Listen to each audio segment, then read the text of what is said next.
Hello and welcome everyone. Thank you so much for joining us tonight. Kirsten and I are really excited to share a little bit more about the Restoring Our Museum project with you. My name is Florencia and I'm the Community and Visitor Engagement Officer at the Museum of Cambridge. And with me tonight is... I am Kirsten Huffer. I was a volunteer on the Restoring project and also just a recent graduate from the MPhil and Heritage Studies program at the University of Cambridge. And so just so that you're all aware going into tonight, we will be sharing some images that you might find, disturbing or upsetting. So just be aware that you're welcome at any time to, minimize the screen or, turn the volume down until we've moved on to another slide. So I'll turn it back to Florencia. Great, thank you. So I guess some of you might know us already, but for those of you who don't know the Museum of Cambridge very well or haven't been, as apparently we have quite an international audience with us tonight, which is really exciting. The museum is a social history museum that was funded in 1936, and our collection is comprised of objects donated by people in and around Cambridge. And before that, it was the White Horse Inn from the 1600s. So it's pretty much a very quirky building, a grade 2 listed building that contains a lot of the original features from the 1600s, such as the ovens or the kitchen. So it's quite full of character.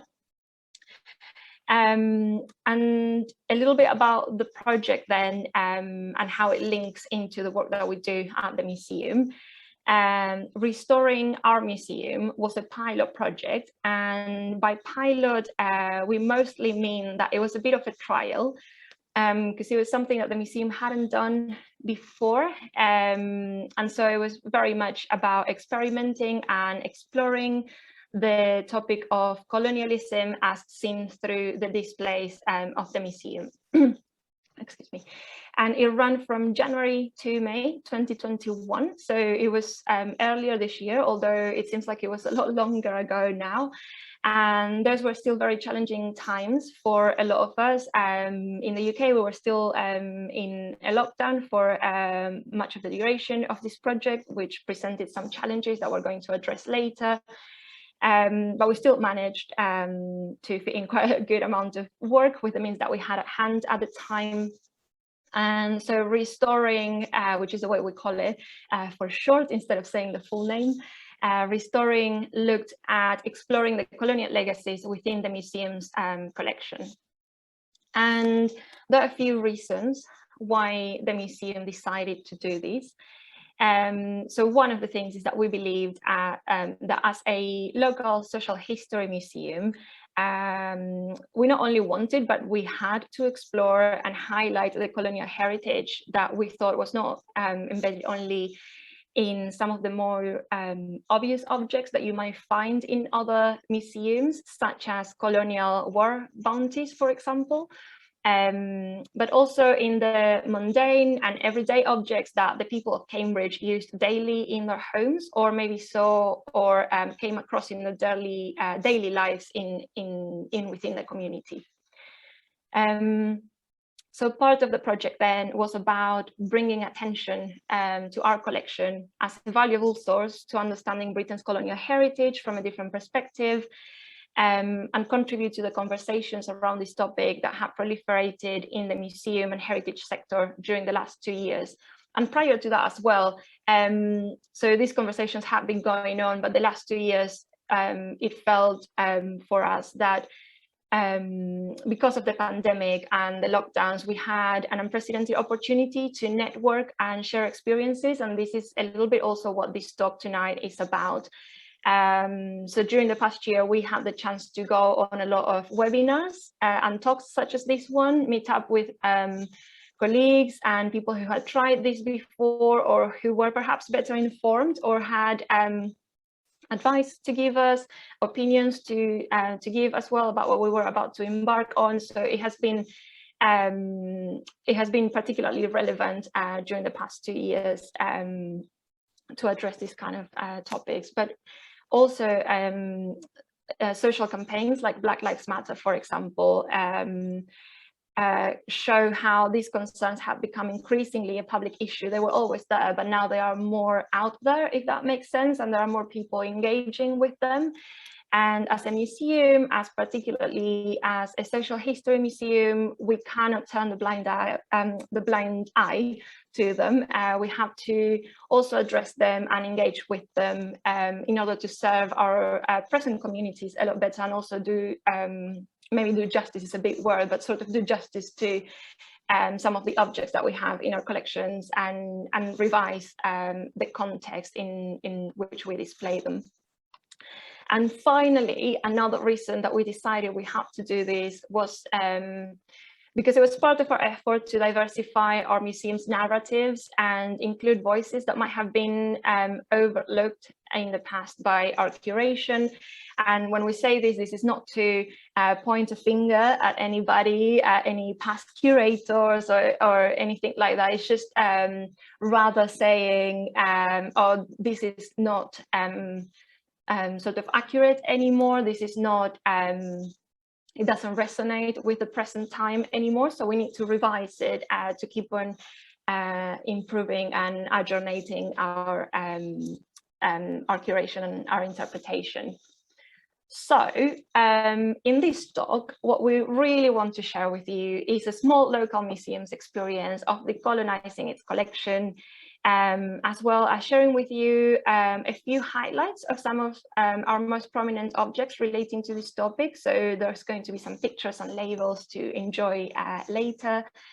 And one of the outcomes we wanted this project to have from the very beginning was to be able to share our experience with similarly sized organizations doing the same thing, or other people that were interested for different reasons. And so it's really nice to be here tonight, because this is basically the outcome that we were hoping to achieve, or one of the outcomes. So it's really inspiring to be sharing this with you tonight. I think there's a little caveat as well from myself and Kirsten, and one that is that we want to acknowledge that we come from a privileged background. We don't identify ourselves as coming from an underrepresented background, or we don't have any direct connections or links to histories of colonial trauma. And that's important for us to say from the very beginning. And part of this project was also to be able to use this privilege that we have at the moment to be able to share these narratives that didn't make their way into the museum up until now. So tonight we're going to tell you about the experience, what we learned, and allow time for questions at the end. You will be able to pop them in the chat. You can also pop them in the chat as we go along now, and then Shalise will pick them up at the end and read them to us. And in case you don't have enough questions at the end, Kirsten and I have a few questions for you, the audience. So it hopefully will become a little bit more interactive towards the end as well, and there will be a back and forth of questions and answers. So I thought I would start from the beginning, and in the beginning we were very, very nervous. And so we were a team of 2 members of staff, myself and Amy Flagg, who's our collections officer, and 2 volunteers that we recruited through the University of Cambridge Department of Archaeology, one of whom is Kirsten, here with me tonight, and Ginevra Rollo as well. So we were very nervous because we hadn't done this before, so we wanted to address it sensitively. We weren't sure if this was going to be well received by existing and new audiences, and that happens in a lot of the museum work that we do, because of course you put up a new exhibition, for example, and you do worry if this will be well received. So that was not unique to this project, but because it was such a sensitive topic, there was some added anxiety around how well received it would be, or if we would get anywhere at all, because there also existed the possibility that this would lead us nowhere, that we will reach a dead end. And this could be for a variety of reasons that we're going to expand on a little bit later. But we started with a few objects that we thought had links to Britain's colonial heritage, but because we don't have a vast institutional knowledge of our collection at the moment, so that's something that the museum is working on, we weren't sure if we would have enough information to inform a project like this. So those were all things that we were really nervous about at the beginning. And so it happened that during our initial discussions as a team of 4, we came up with the idea of creating a working ethos. These were a few guidelines that would steer our practice, and we could refer to them when we weren't sure about how to carry on. And I have to stress that this working ethos was extremely useful to help us navigate the uncertainty that comes with this kind of project. And this is something I would like to share with you. And this is the moment where I get really fidgety, even though I've done this 1,000 times. I've shared my screen so many times. But if you give me 2 seconds, I'll share my screen with you very briefly. There's a lot of screen sharing tonight. So hopefully you can see it now. And the first slide is about our working ethos, which I really want to explain to you. As you can see, it's very brief because we thought on quality over quantity. So we wanted a few things that we could turn to whenever we felt that we were losing our way a little bit. So first thing is to include community voices. And for us in particular, and for this project in particular, this meant that we didn't want just museum or academic voices to inform this project, but we also wanted community contributors. And this is the reason why later on in the project, we recruited 2 members of the local community who didn't have links or experience in museum or in museum work or academia. And although they didn't necessarily come from the underrepresented backgrounds that we were hoping to bring into this project, simply to diversify these voices and get a different experience than our own, this was still really it was still really good in terms of bringing people in that were not from the field or area of study. Then we also decided that we had to be brave. And that for us meant to try out new things and to make decisions that were not based only on fear. So if we came up with an idea and the only reason to discard it was that we were really scared, maybe that was not good enough. Maybe we had to try a little bit more and just be a bit more brave in order to carry out this new work.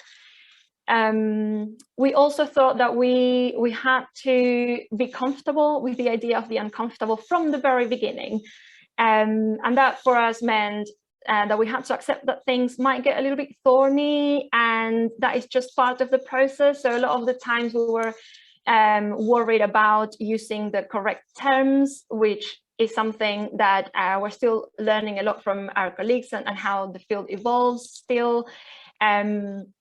And there were going to be loads of times where we weren't sure what to do, and we were going to have to go for advice or try to find the solutions within our team, and that would be really, really uncomfortable. And maybe we would also come to see some uncomfortable truth, I don't know, and something that we were not expecting, but we had to accept that that was going to be okay, and that it was part of the process and part of the work.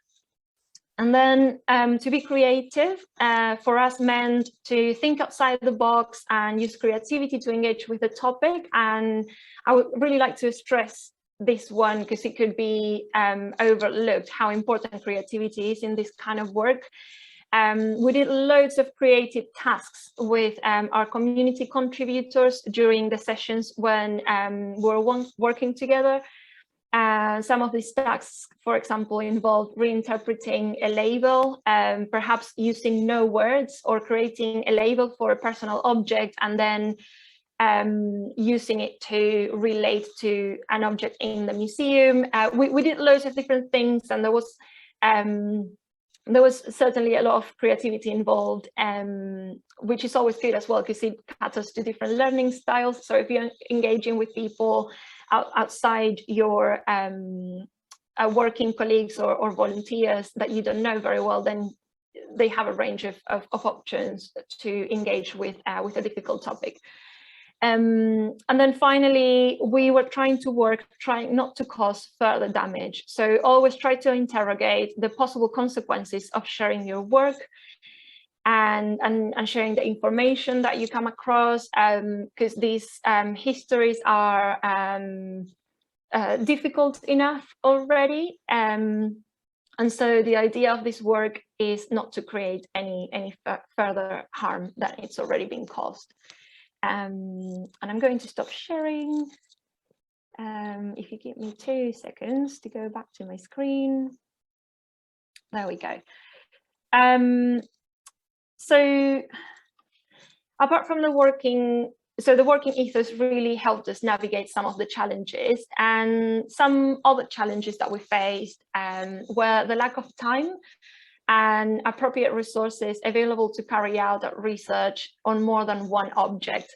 So as I said at the beginning, we had a range of objects that we had identified as having a potential for exploring colonial histories within our collection, but we didn't have a strong enough database to start with. We didn't have enough time to carry out research or to support the research of Kirsten and Ginevra. And I have to say we were very, very lucky, and we are extremely grateful to have had them too, because they were excellent volunteers and they contributed so much to the research side of things.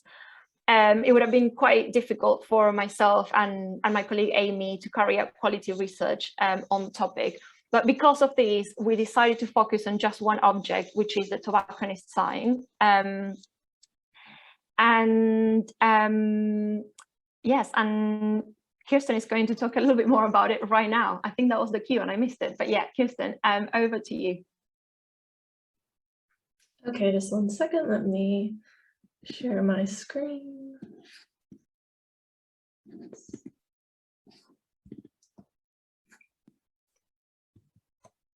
Okay, is that visible? Okay, perfect. So I'm going to focus on some of the aspects of the Tobacconist Sign's original label that some of our... Kirsten, can I interrupt you for a second? I think it's not full Oh, is it not screen. come up yet? Okay. Thank you. Better? Okay. Yeah, that's good. Thanks. So I'm going to focus on some of the aspects of the original label that some of the community collaborators pointed out during our workshops. So one of them highlighted how the label was really, as I said, sort of economical with the truth. So, you know, kind of leaving out important information, especially to do with Britain's colonial history. So they pointed out specifically that the label made a lot of assumptions about visitors' prior knowledge, that it didn't give information at all about, you know, tobacco shops in Cambridge, that the sign didn't label, or that the label didn't acknowledge, you know, the histories of enslavement and forced labor or colonialism in tobacco production, and also that the label itself sounded surprisingly sort of neutral or matter of fact in talking about these histories. So these observations or some of the research that I'll be sharing is definitely not exhaustive about the label, but just meant to give some context. So unfortunately, as Florencia said, we don't have a lot of information in the museum's records about the object itself, but we do know that it dates to the 1700s, and it was donated to the museum around 1946. And so we do know the donor's name. We haven't had the chance yet to investigate further and see if we can identify if they have, you know, living relatives and things that we might want to consult and talk with as well. So we won't be sharing the name just yet.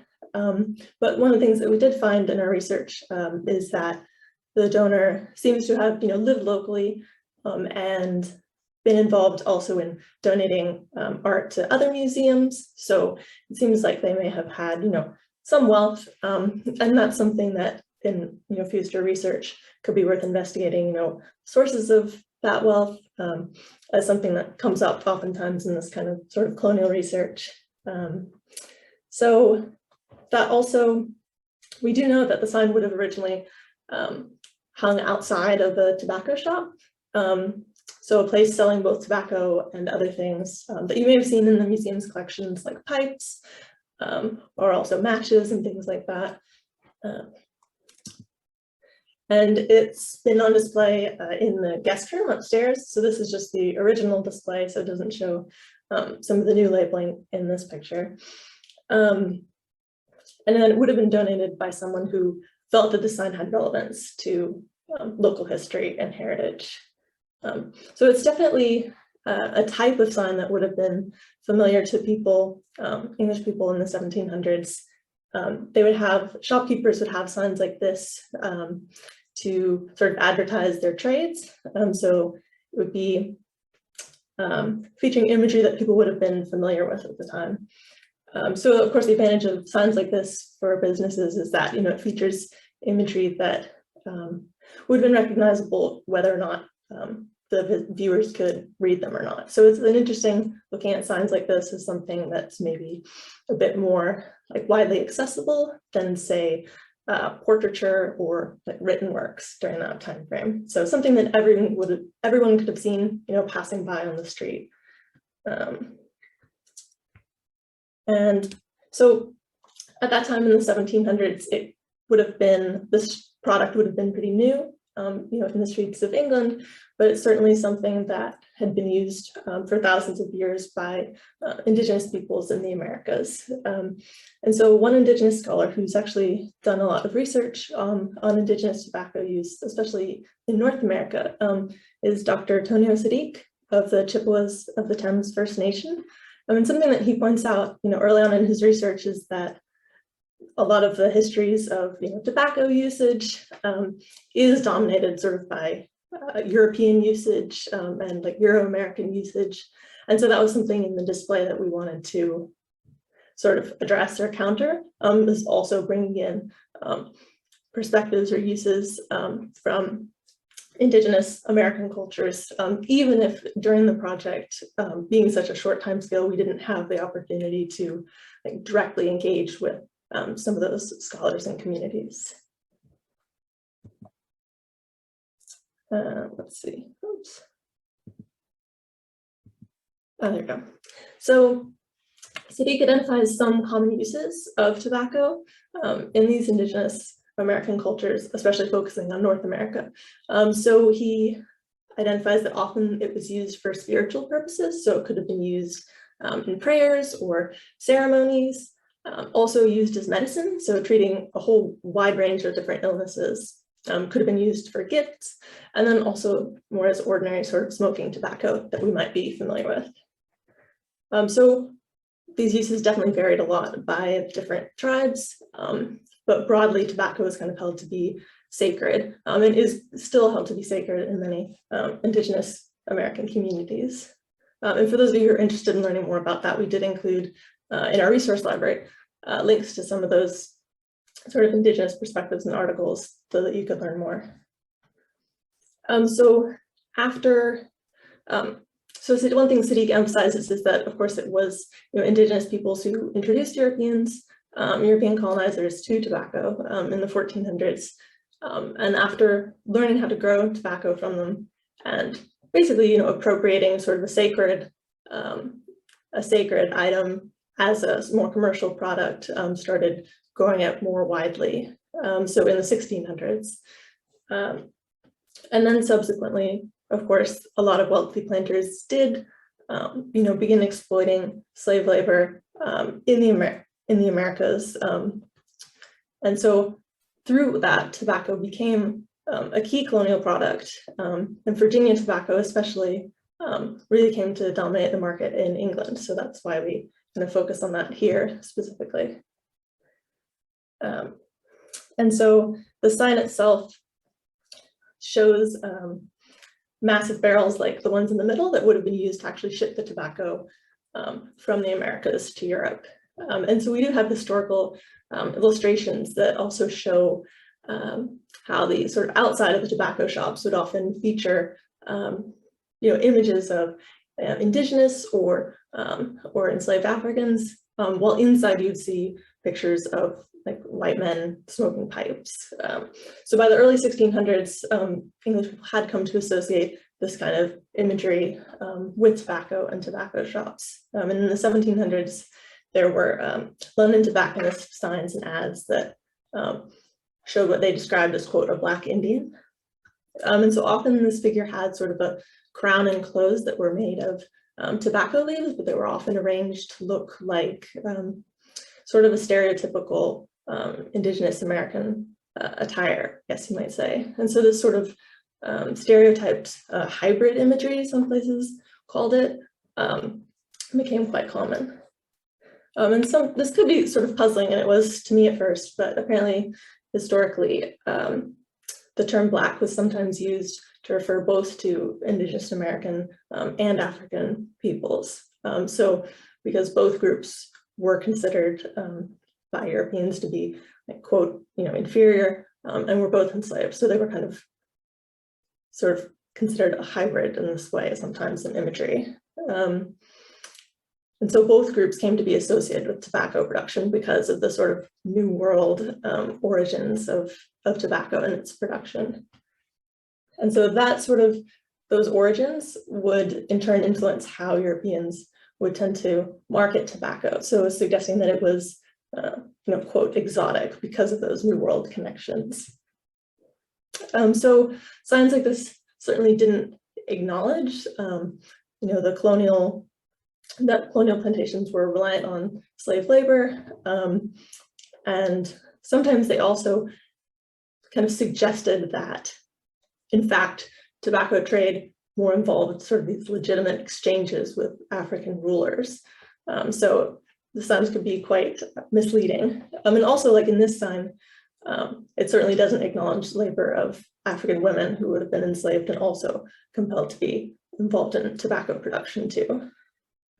So to counter this sort of basically commodification of bodies in this kind of imagery, we felt it was really important also to include some of the words of a former enslaved man, Francis Frederick, who I came across just during my research, and felt that this was important to also include not just his experiences of enslavement, but also, the fact that he escaped from enslavement in Virginia and later fled to England and, came here and published a book and went on to do other things. And so I think that's also a way bringing in that voice to highlight, the resilience of people who were enslaved, and just one of the many contributions that they've had. So we felt like it was important to include that perspective as well.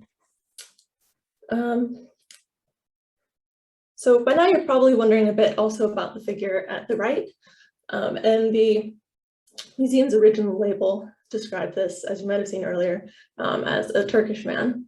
And this wasn't something that I found as much about in the context of research in 1700s. But we do know that in around 1600, Europeans were involved in introducing tobacco to the Ottoman Empire. And so later tobacco was grown there and exported abroad. And so it could be that the sign is maybe meant to emphasize those kind of commercial links with tobacco production, but also it was quite interesting that a lot of sort of English travel writings and later paintings, also in the 1800s as well, sort of came to connect tobacco usage in like Ottoman coffee houses and palaces, especially like women's apartments there with sort of like sensual indulgence. So it's really hard to know what the sign's sort of original intent might have been, but it could have been that also it was sort of intended to further link sort of tobacco usage with what Europeans considered to be, exotic places and sort of the socializing that happened there. So now that we've talked a little bit about sort of the wider context of the sign, we also might be wondering a bit about sort of the local context, which is something that was totally left out of the original label. So we haven't located information about specific tobacco shops in the 1700s in Cambridge, but we do know from capturing Cambridge that there were quite a few later on in the central areas of town in like the 1800s and later. So areas like King's Parade and Sydney and Regent and Trinity Streets. And there are also some that were like right next door, like across the street and next door to the Museum of Cambridge, well, the White Horse Inn. And so that was quite interesting to see that that was very much, a part of the community life. And so one of the oldest known and best documented tobacco shops that we have locally was called Bacon Tobacco Manufacturers. You can see here where it was located and see a photo of it around 1900. And so this was actually in business from all the way from 1805 until 1983. So quite an institution in Cambridge. And it was actually in 1862 that a Cambridge educated poet, C.S. Calverley, wrote this humorous poem called An Ode to Tobacco, basically in honor of this shop and in honor of tobacco. And so you can see in town, there's actually still a plaque on the wall where, well, the former wall of this shop. So you can see an excerpt of it here. So this would have been sort of at the corner of Market Square and Rose Crescent. So I don't know if anyone's ever noticed it, but it's kind of across from Franco Manca. I had to look for it the last time I was in town because I hadn't noticed it before this project. And so I found it quite funny because the poem itself sort of shows the kind of mixed attitudes that people had towards tobacco at the time. Some people thought it was helpful, and some people thought it was, basically the food, or something from the devil. So it was quite interesting. I mean, here you can see a photo of it a bit later on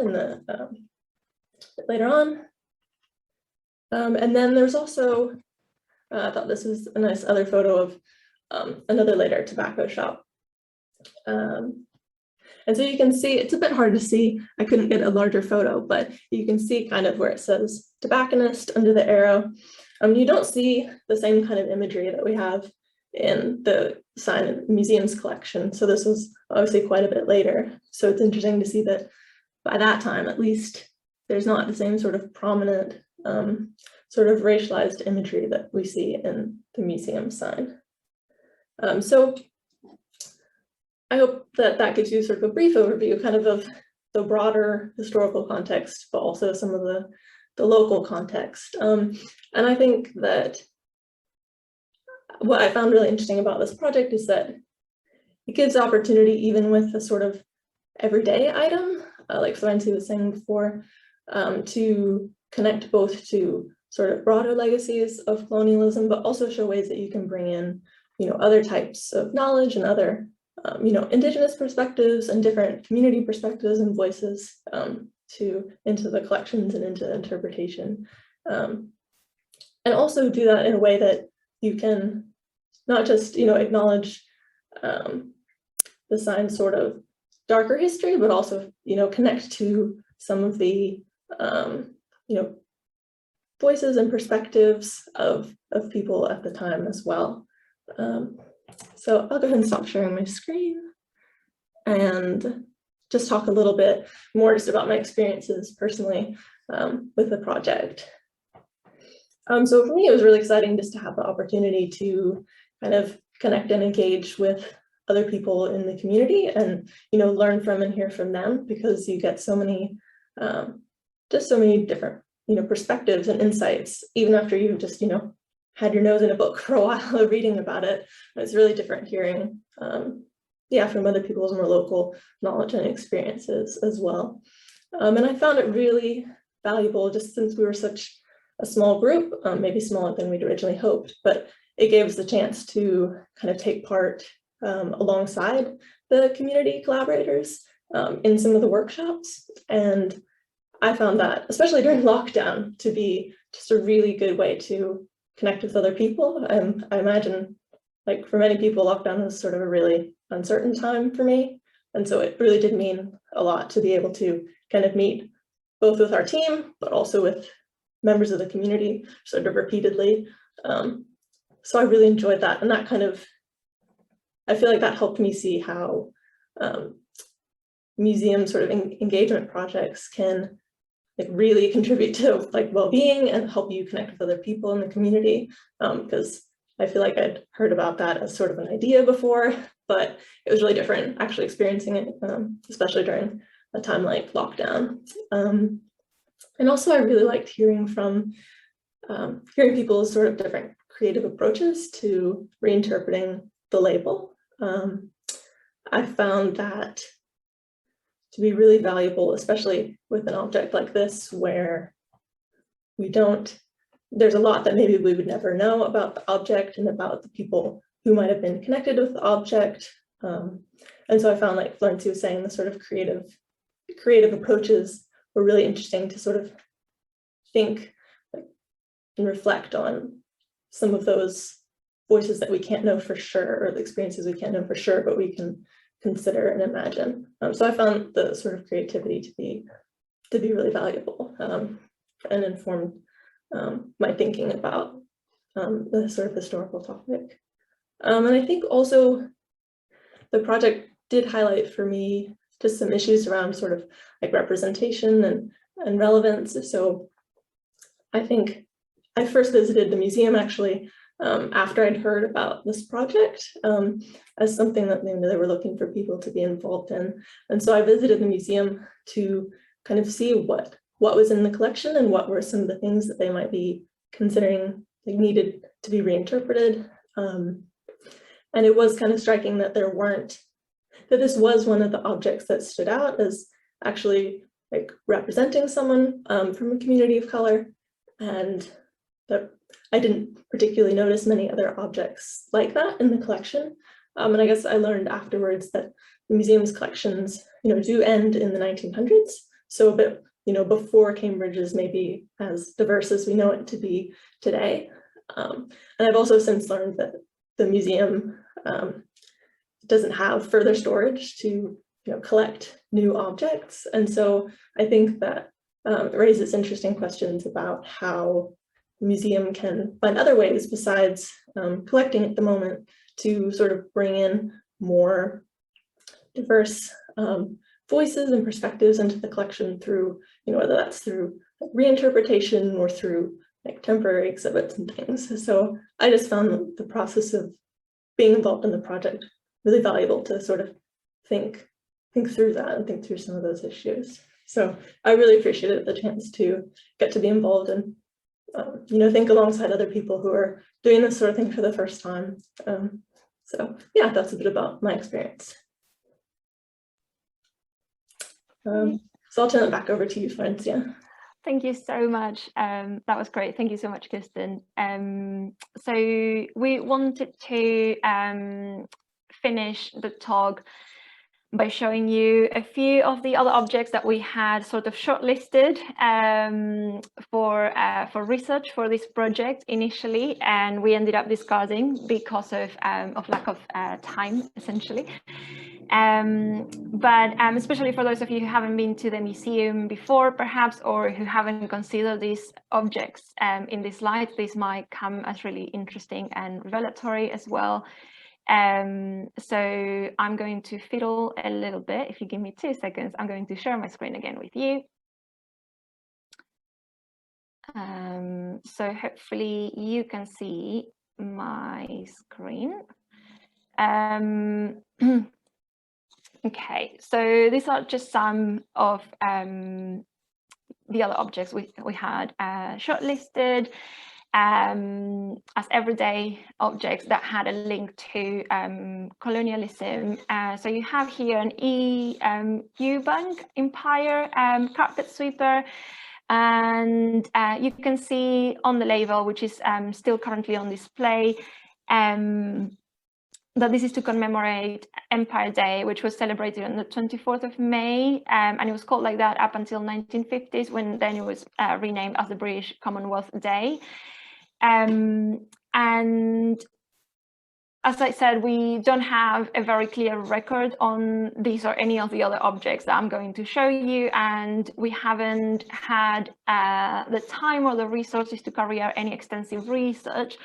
But one of the questions that we could ask about it is, for example, whether people were aware of what the word empire actually meant, what this carpet sweeper was celebrating, what was the wider context, how much of that wider context was known perhaps to the people using it, but also there's something to be said about the label in those same terms. So is this label quite dismissive?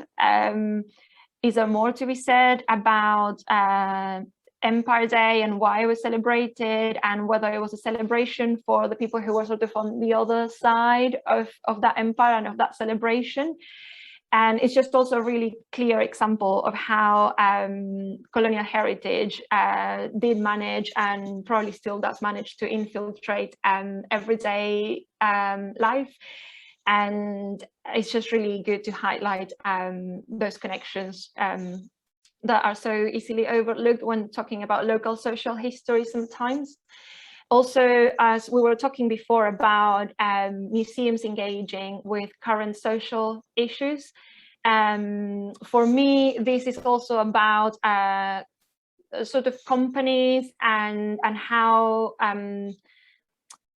what causes they support and how they use their money, and whether they are transparent with their customers, and when we buy something, are we really aware of what we might be supporting or what ideas might be behind. So I think that's also a really good way of linking as a really well, not really but you know, an old object or something that we don't use anymore in our everyday lives to a current issue of great importance.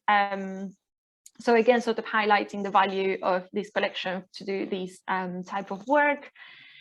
We have a bio-fronted cabinet. And again, I would draw your attention to the label and see how it mentions Japanning, which is explained there. That is an example of the imitation of Asian lacquer work. It says it's popular, and it mentions the East India Company, but it doesn't really give any context to it. It doesn't really explain what the consequences of the East India Company trading might have been or ended up being. And it finishes up in a strangely positive note, saying that it resulted in resulting in beautiful cabinets such as this one, which is strangely problematic. So these are one of the things that we are trying to revise through this decolonizing work, sort of problematizing these labels a little bit more and asking ourselves if you know, is there space to give more context and to give, again, different narratives and points of view, what was happening, what was beautiful on one side might not have been so much on the other, and so on. So sort of questioning a little bit more these objects and especially these labels. Then this one is a really interesting one, and we were able to find out a bit more about our commemorative turtle shell. And I do thank Dr. Jakes of Ryan Richards and UCM for inviting us to training, a training session that they carried out earlier this year in May, where we learned a little bit more about this object. Something that we learned is that apparently turtle shells were a staple food in the diets of slaves when they were being transported on ships. And in some occasions they were made to procure their own food, so they were not fed while they were in transit on the ship. So a turtle was a staple food because it could feed several people at the same time, so it was very practical. And obviously, this hunting of turtles led to the population to decay. There were like fewer and fewer numbers, which also speaks of the environmental impact of human action, which is another thing that we can reflect upon, and that has obviously direct links to situations that we are living nowadays in the world, in our planet. And because of that, because it became a rarity and there were fewer numbers, it became a food of the wealthy instead. It became, again, exotic, something rare, a rare ingredient, which again brings questions of how did Clark College acquire this? And again, this is not something that we have on our database. Where did the wealth come from that perhaps paid for this commemorative turtle shell, or what were the links that managed to acquire it for the college? So all questions that are worth asking, and again, draw your attention to how problematic this label is. So all of this context is not acknowledged here. So and then finally, we have the Rippingill's portable oven. And again, on the label, it only says about the use and the Fens, the region of Cambridge, where this would have been quite popular when it first appeared, but it doesn't really say anything about this really, really problematic poster that you can see on the left, which was advertising Rippingill's ovens. And I don't really need to explain to you why this poster is very, very problematic. But obviously the way in which all the other nations are represented in this unequal power dynamic with England, that's represented by the Queen, and the way in which they have been depicted, we do wonder how much research has gone into depicting those clothes, which we assume are supposed to be traditional. We are not sure how much research has gone into that and how accurate that is. And again, the label is just not problematizing these. And the same as the first object, the Eubank Empire carpet sweeper, this doesn't really tell you anything about the allegiances of the company, of the name that produced this product, which again resonates quite a lot with what companies might do nowadays and where they source the materials or the ingredients that go into what they produce, etc. So these are just some of the objects that had been shortlisted in the first instance, but were discarded in favor of the Tobacconist Sign. Whether you agree with that decision or not, you can let us know on in the chat, whether you would have chosen something different maybe. And then Kirsten has shown it before, but this is the original label. Again, doesn't problematize the issue of the slave trade and tobacco sourcing. But this is what it looks like right now, and you can see it has a lot more labels around it. And we're not going to show the information on the labels right now, but you can still access it if you go to our website and you check out our online display. You can read all of this information and more. We created a glossary and a resource library for you to learn more about the topic and about the research that we carried out and about this project. But you can see that it's a lot more complete. It has the narratives of some of the community contributors. It also has some more context. You can see some QR codes, so it encourages people to still engage with these narratives by leaving comments and suggestions and letting us know what they thought about it. So we think this hopefully makes a lot better of a display than the one before, but you know, there's still a lot of room for improvement, and that's maybe another thing that you can share with us in the comments if you think there's something else that we have missed apart from context and new narratives that you would like to see displayed next to these objects in the future. And I'm going to stop sharing now. And final comment is you're probably wondering what's going to happen next with this project. And as we said, it was a pilot project. It was a one-off project, and at the moment we're not thinking of continuing it as such. But the museum is undergoing some redevelopment, or is going to undergo redevelopment in some years' time. We're working through our strategy and our programming, and in an ideal world, we would like to get to a point where a lot of our current interpretation has been reinterpreted. So it has been revised and incorporates some of the things that we did for restoring. And we get to a point where the museum doesn't need to have a one-off project to decolonize it, because decolonization is embedded in all of our activities, and is something that we do as part of our regular tasks and jobs, if that makes sense. And I realized that we are a little bit over time, so I think that I'm going to hand it over to Kirsten for final comment. Sure, yes. So I just wanted to, on behalf of all of us involved with the project, thank some folks for being engaged and supportive of the project, or even just providing their encouragement. So first and foremost, definitely our community collaborators for sharing, their time and their perspectives and their creativity so generously throughout the project. And also definitely grateful for the support of, the museum as a whole. And of course, certainly our two wonderful colleagues, staff and volunteer, Amy and Ginevra, who are also involved. And then also Roger Lilly, one of the trustees, who was really helpful in providing some leads for researching sort of the local context of tobacco shops in Cambridge.